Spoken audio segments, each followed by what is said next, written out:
તો આપણે જોયું કે નેતાઓ મતદાન કરવા પહોંચી રહ્યા છે, સિનિયર સિટીઝન્સ મતદાન કરવા પહોંચી રહ્યા છે, ત્યારે સંતો મહંતો પણ જે છે પોતાના મતાધિકારનો ઉપયોગ કરી રહ્યા છે। નવસારીમાં સ્થાનિક સ્વરાજની ચૂંટણીમાં સંતો પહોંચ્યા મતદાન મથક પર। સ્વામિનારાયણ સંપ્રદાયના સંતોએ પોતાના મતાધિકારનો ઉપયોગ કર્યો છે। નવસારીમાં સ્થાનિક સ્વરાજની ચૂંટણીમાં સંતો પણ ભૂમિકા ભજવતો હોય છે અને લોકો આજે સવારથી સ્થાનિક સ્વરાજ્યની ચૂંટણીના પગલે મતદાન કરવા માટે ઉમટી પડ્યા। દ્રશ્યો દેખાઈ રહ્યા છે સ્વામિનારાયણ સંપ્રદાયના જે સંતો છે, મહંતો છે, એમણે સવારે પહેલો વોટ કરીને લોકોને અપીલ કરી છે કે મતદાન કરો અને લોકશાહીને મજબૂત કરો। જે કંઈક આપણા સંતો છે એમની સાથે વાત કરીશું। શું સંદેશો આપવા માંગશો આજના દિવસે?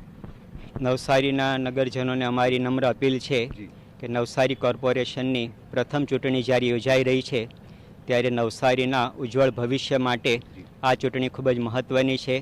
તો તમામ નગરજનોને નમ્ર વિનંતી છે કે આપણને આપેલા મતદાનના અધિકારનો પરિપૂર્ણ ઉપયોગ કરીએ, આપણી આ ફરજ પણ છે, પવિત્ર ફરજને પણ નિભાવીએ અને સુશાસન સ્થાપી અને આપણા વ્યક્તિગતથી લઈ અને નગરનું અને રાષ્ટ્રનું ભવિષ્ય ઉજ્જવળ કરીએ।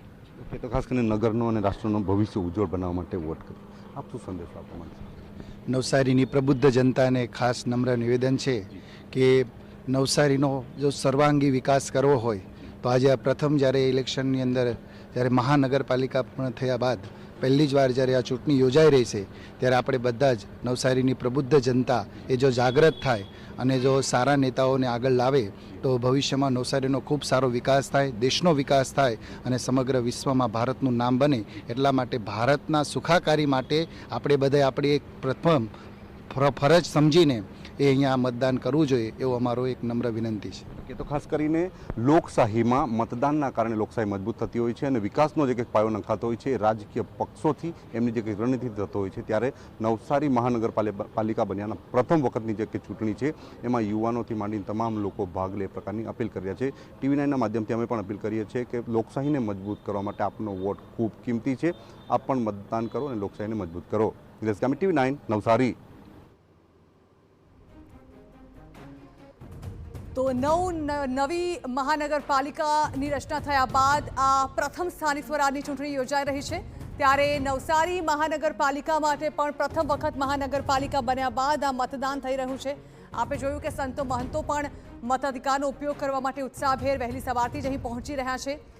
ત્યારે હાલ મતદારોમાં ઉત્સાહ વધે અને લોકો પોતાના મતાધિકારનો ઉપયોગ કરે તે માટે લગાતાર વિવિધ ક્ષેત્રના લોકો દ્વારા અપીલ કરવામાં આવી રહી છે।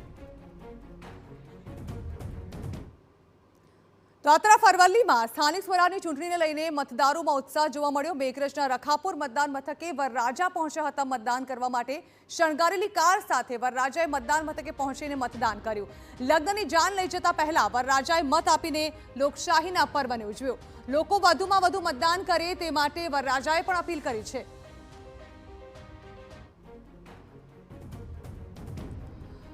તો જેમણે પોતાનું મુહૂર્ત લગ્નનું મુહૂર્ત સાચવવાનું છે તે લોકો લોકશાહીના પર્વનું મુહૂર્ત પણ સાચવવાનું ચૂકી નથી રહ્યા। આપ જોઈ રહ્યા છો અરવલ્લીના મેઘરજની આ તસવીરો। મતદાન મથક પર પહોંચ્યા છે જેના લગ્ન છે તે ખુદ વરરાજા। શણગારેલી લગ્નની કાર સાથે તેઓ પહેલા ચોરીમાં પહોંચ્યા પહેલા મતદાન મથક પર પહોંચ્યા। તેમને પોતાના એક મતનું મહત્વ ખબર છે એટલા માટે જ પોતે ચોરીમાં પહોંચતા પહેલા તેઓ મતદાન મથક પર પહોંચ્યા અને પોતાના મતાધિકારનો ઉપયોગ કર્યો।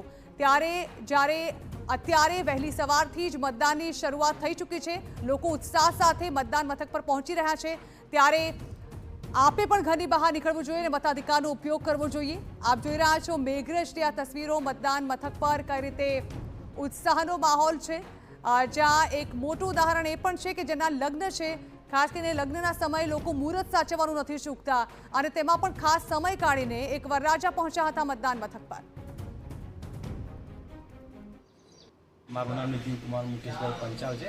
આજે મારું પોતાનું લગ્ન છે તો છતાં હું ચૂંટણીને મતદાનને પ્રાધાન્ય આપું છું અને આજે મારું અપીલ છે સમગ્ર જનતાને કે વધુમાં વધુ મતદાન થાય। સમગ્ર જનતાને મારી અપીલ છે કે પોતાનો કિંમતી વોટ અને સમય ફાળવીને જરૂરિયાતપણે કરો।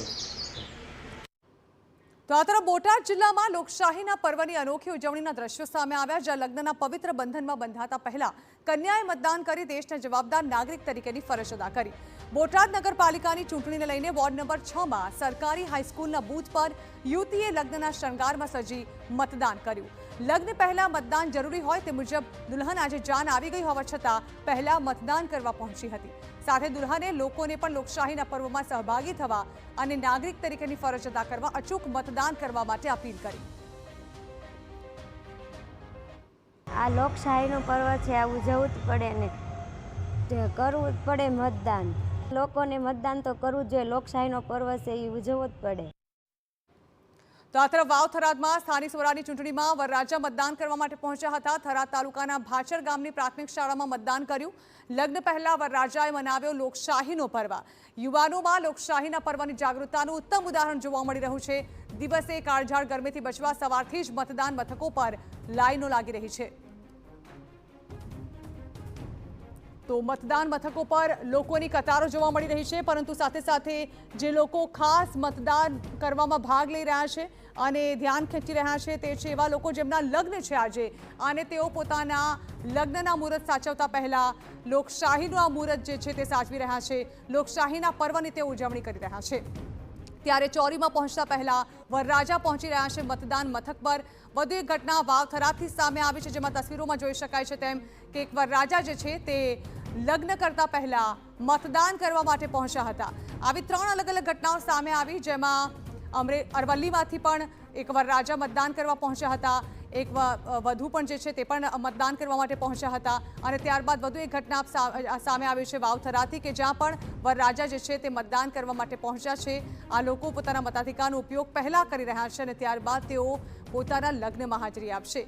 એટલે સૌથી પહેલા તેઓ લોકશાહીના પર્વમાં પહોંચી રહ્યા છે. મતદાન મથક પર પહોંચી અને પોતાના મતાધિકારનો ઉપયોગ કરી રહ્યા છે અને ત્યારબાદ તેઓ પોતાના લગ્ન માટે રવાના થઈ રહ્યા છે. જણાવી દઈએ કે